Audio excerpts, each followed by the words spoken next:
There you go. A little surprise for you there. Right, let's move on to Manchester United. We're going to talk about Ruben Amorim's future at the club. A newspaper report this morning says that Amorim effectively has 3 games to save his job. Here is the story at the top of the Mirror's back page, when we can show you that. It says that the club's officials will assess the situation after United's next 3 matches. That's Chelsea at home, Brentford away, Sunderland at home. United's board have said that they have no plans to change the head coach, but Amorim's side have just 4 points from their opening 4 matches. Right, OK, Charlie, what do you make of that? What are they waiting for?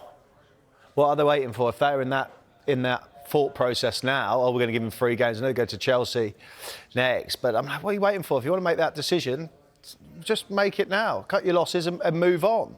Do you think they've made the? Do you think they've decided they want to change him? I think they've made the decision because they might think that something's going to happen. They may see progression, see it differently. But I just don't understand why they're waiting for. I really don't. Like, you've seen the performances, and he's had long enough audition, right? But if he wins the next 3, 2 of them are at home. I mean, OK, Chelsea's hard, but it is at home. Yeah.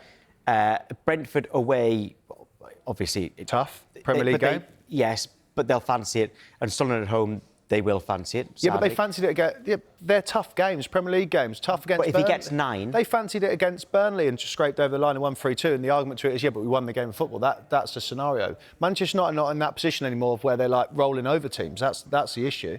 We had Manchester United fans on the last few days saying that if Ruben Amorim did go, they don't want an interim manager. They want him replaced properly. But nobody could come up with a definite name to do that. Sean Dyche. I said Sean Dyche and got laughed at, and everyone was going, oh, my God, he means Sean Dyche to go in there. It was Sean Dyche or someone like that to really stabilise the football club, strong character, have a certain way of playing and be able to adapt. The next manager... Amorim's got a certain way of playing. Yeah, and be able to adapt is the key thing. His thing is not about adapting. For me, it's borderline arrogance. His is arrogance now because he's like, look, this is the way I play. My players have got to adapt to me and us playing 3-4-3. And then we hear the best manager in world football say he adapts to every game differently.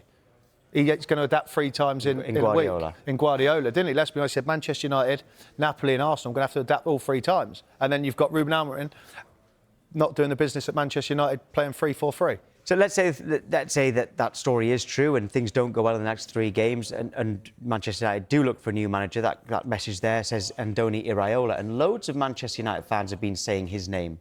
Of course they would be, because he's doing really well at Bournemouth. But Manchester United, other than being a massive football club... Potter was doing well at Brighton and went to Chelsea. Exactly. Other than being a massive football club and being... The opportunity is there to take the club forward and you be the man to take it forward... It's not an attractive place for a young manager now. Adam says Nuno Espirito Santo. Yeah, similar, but it's not an attractive place now for young managers. Nuno would be a good one, obviously, also to go in there. A style of play and a control of the dressing room. You see the clubs, what he's done well. He's done well at Wolves, went to Tottenham, it didn't work out too great. And then, obviously, the job he's done at Nottingham Forest has been fantastic. Tom there says it's not the formation that's the problem, because Erik ten Hag played a different formation. I understand that, I do. And we were saying before, and like I said on Monday regarding the goals, there's nothing to do with the formation. Like the goals, that's down to the players. But arguably, the buck stops at the manager. He picks the players, he picks the formation. So always the pressure is going to be on the manager's door. Yesterday or maybe Monday, it might have even been both, we spoke live to Manchester United fans and we brought up Eddie Howe, and they said, well, yeah, he would be perfect, but why would he leave Newcastle? He did. Forget Eddie Howe out of your thought process, Manchester United fans. He is. But in fairness, they did. They did kind of say, well, we can't. They did say we can't attract him. OK, absolutely, they can't attract him. So what?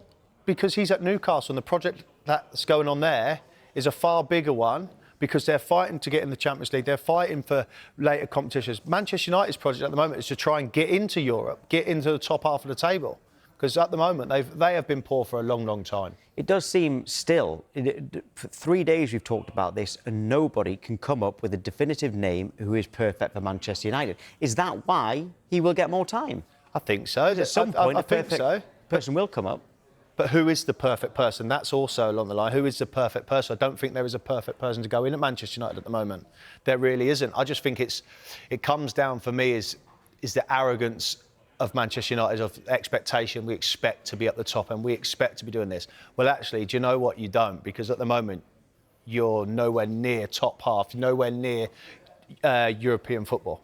What about going back to someone who understands the demands of being at Manchester United, like I mean, they had it with interim manager with Giggs, but what about Carrick, for instance, or someone like that? I mean, but I just think it's. you're going from. I'm throwing names in. I know that. But like, you're throwing Roy Keane.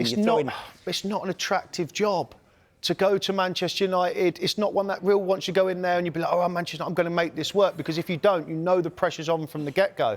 And that's why ultimately there's no standout one. And we're going on about Riola at Bournemouth, but he's probably looking at, massive football club, Manchester United, but do I really want to go in there and, it'd be great if I can turn it around and I'd be the guy to bring success back, but do I really want to have all the fans on me, all the pressure on me straight away? No.